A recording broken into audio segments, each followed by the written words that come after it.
اب دوسری طرف جو بابے ہمیں کتابوں سے دور کرتے ہیں اور عزت اویل کر رہے ہوتے ہیں کتابوں کے نام پر، انہوں نے آپ دیکھیں اتنی بڑی بڑی وہ درسی کتابیں رکھی ہوتی ہیں عربی والی، شوکیس میں بھی اتنی کتابیں سجا کے رکھی ہوئی ہیں، اللہ کے فضل سے آپ ان پہ ہاتھ لگائیں تو آپ کو باریک سی مٹی بھی نظر آئے گی کہ کبھی کسی نے کھولی نہیں ہے، آپ پہ روب ڈالنے کے لیے. یہ روب ڈالنے والی نہیں ہے، ان کے اندر تو نوٹس بنے ہوئے ہیں. اور جب کوئی کتاب کی بات کرے تو کہتے ہیں جی کتابوں سے کیا ہوتا ہے جی، وہ تو قرآن میں لکھا ہوا ہے، کتابوں والے تو وہ تو گدھے پہ بھی کتابیں لا دی جائیں. وہ سورۃ الجمعہ کی آیت کوٹ کرتے ہیں نا، آیت نمبر 5، حالانکہ وہ ان کے بارے میں ہے. وہ تو اللہ تعالیٰ نے علماء یہود سے کہا ہے کہ تمہاری مثال ان گدھوں کی سی ہے کہ جس پہ کتابیں لاد دی جائیں. گدھا چونکہ کتاب پڑھ کے ہدایت نہیں حاصل کر سکتا، صرف بوجھ ہی اٹھائے پھرتا ہے،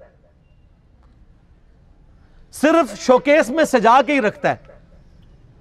تو گویا وہ علماء جو کتابوں سے استفادہ نہیں کرتے وہ گدھے ہیں، اور جو کتابوں سے استفادہ کر کے لوگوں کو کتاب اللہ کی طرف بلاتے ہیں وہ تو نبی علیہ السلام کے جانشین ہیں. دیکھیں کیا بات تھی اور کس طرح یہ فٹ کر دیتے ہیں.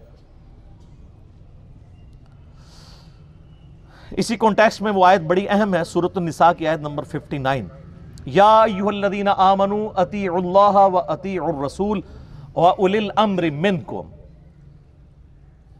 اے اہل ایمان اطاعت کرو اللہ کی اور اس کے رسول کی، اور جو تم میں حکمران ہے اس کی. لیکن حکمران کی اطاعت ایبسولوٹ نہیں ہے، وہ ریلیٹو ہے.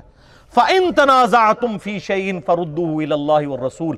اگر تمہارا تنازع کھڑا ہو جائے تو پھر اللہ اور اس کے رسول سے فیصلہ کروانا ہے. إِن كُنتُمْ تُؤْمِنُونَ بِاللَّهِ وَالْيَوْمِ الْآخِرِ. اگر تمہارا ایمان ہے نا اللہ پر اور قیامت کے دن اللہ سے ملاقات کرنے پر، تو اس شخص کی یہ روش ہوگی کہ وہ فیصلہ اللہ رسول سے کرائے گا. ذَلِكَ خَيْرٌ وَأَحْسَنُ تَأْوِيلًا. اسی میں تمہاری خیریت ہے اور اسی کا انجام بہتر ہونے والا ہے. کتنی دھمکی ہے. اچھا آج اللہ رسول سے ہم کیسے فیصلہ کروائیں گے؟ کتابوں سے. آج اللہ اور اس کا رسول ہمارے سامنے ایز این انسٹیٹیوشن ہے، سامنے تو نہیں ہے، ان کی تعلیمات کتابوں میں. تو سر پھر ہم آپ کو کیوں نہ جھنجھوڑیں کہ مرنے سے پہلے اے مسلمان کر لے اس پہ غور. کہیں ایسا تو نہیں ہے کہ کتابوں کا خدا اور ہے اور بابوں کا خدا اور جب تجھے پتہ چلے گی نا حقیقت کہ ایسا ہی ہے، پھر تو کہے گا نہ میں بابی، نہ میں بابی، میں ہوں مسلم علمی کتابی. یہ اندر سے آواز نکلے گی، یہ آخر میں جا کے نکلتی ہے. میں اپنے بھائیوں کو درس سے پہلے کہہ رہا تھا نا کہ حالت امن کا نعرہ جو ہے نا وہ یہ ہے کہ مرنے سے پہلے اے مسلمان کر لے اس پہ غور. کتابوں کا خدا اور ہے، بابوں کا خدا اور جب یہ پتہ چل جائے گا پھر تو آپ کی جنگ ہو جائے گی معاشرے سے. پھر آپ کو وَتَوَاصَوْا بِالْحَقِّ کی وجہ سے وَتَوَاصَوْا بِالصَّبْرِ بھی کرنا پڑے گا. پھر آپ کو یہ نعرہ بلند کرنا پڑے گا کہ نہ میں وابی، نہ میں بابی، میں ہوں مسلم علمی کتابی. یہ دونوں چیزیں کورلیٹڈ ہیں. الٹیمیٹلی اس لیول تک آپ پہنچیں گے، اور دونوں چیزیں میں کتاب اللہ سے اور سنت سے دلائل کے ساتھ ثابت کر رہا ہوں. اب میرے بھائیوں، اپنے اس ساری گفتگو کو کنکلوڈ کرنے کے لیے آپ کو میں اینڈ پہ 5 مثالیں دوں گا جس سے آپ کا یہ دماغ کھلے گا اور آپ کو پتہ چلے گا کہ واقعی کتابوں کا خدا اور ہے، بابوں کا خدا اور.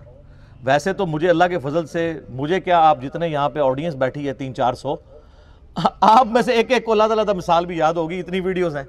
لیکن میں 5 ایسی مثالیں آپ کے سامنے رکھوں گا کہ وہ دماغ میں ڈرل کریں، اور جب یہ ہماری ویڈیو میں سے یہ والا کلپ والا پورشن علیحدہ سے چڑھے تو آپ کسی کو کوئی اور لیکچر نہ دکھائیں، صرف یہ دکھا دیں اور اسے کہیں کہ بھئی خود فیصلہ کرو کہ یہ ہم جو رونا رو رہے ہیں کہ مرنے سے پہلے اے مسلمان کر لے اس پہ غور. کتابوں کا خدا اور ہے، بابوں کا خدا اور. یہ ہمارا دعویٰ جذباتیت پر مبنی ہے، واقعی علمی دعویٰ ہے. تو سنیں میرے بھائیوں، پہلی مثال آپ نے اکثر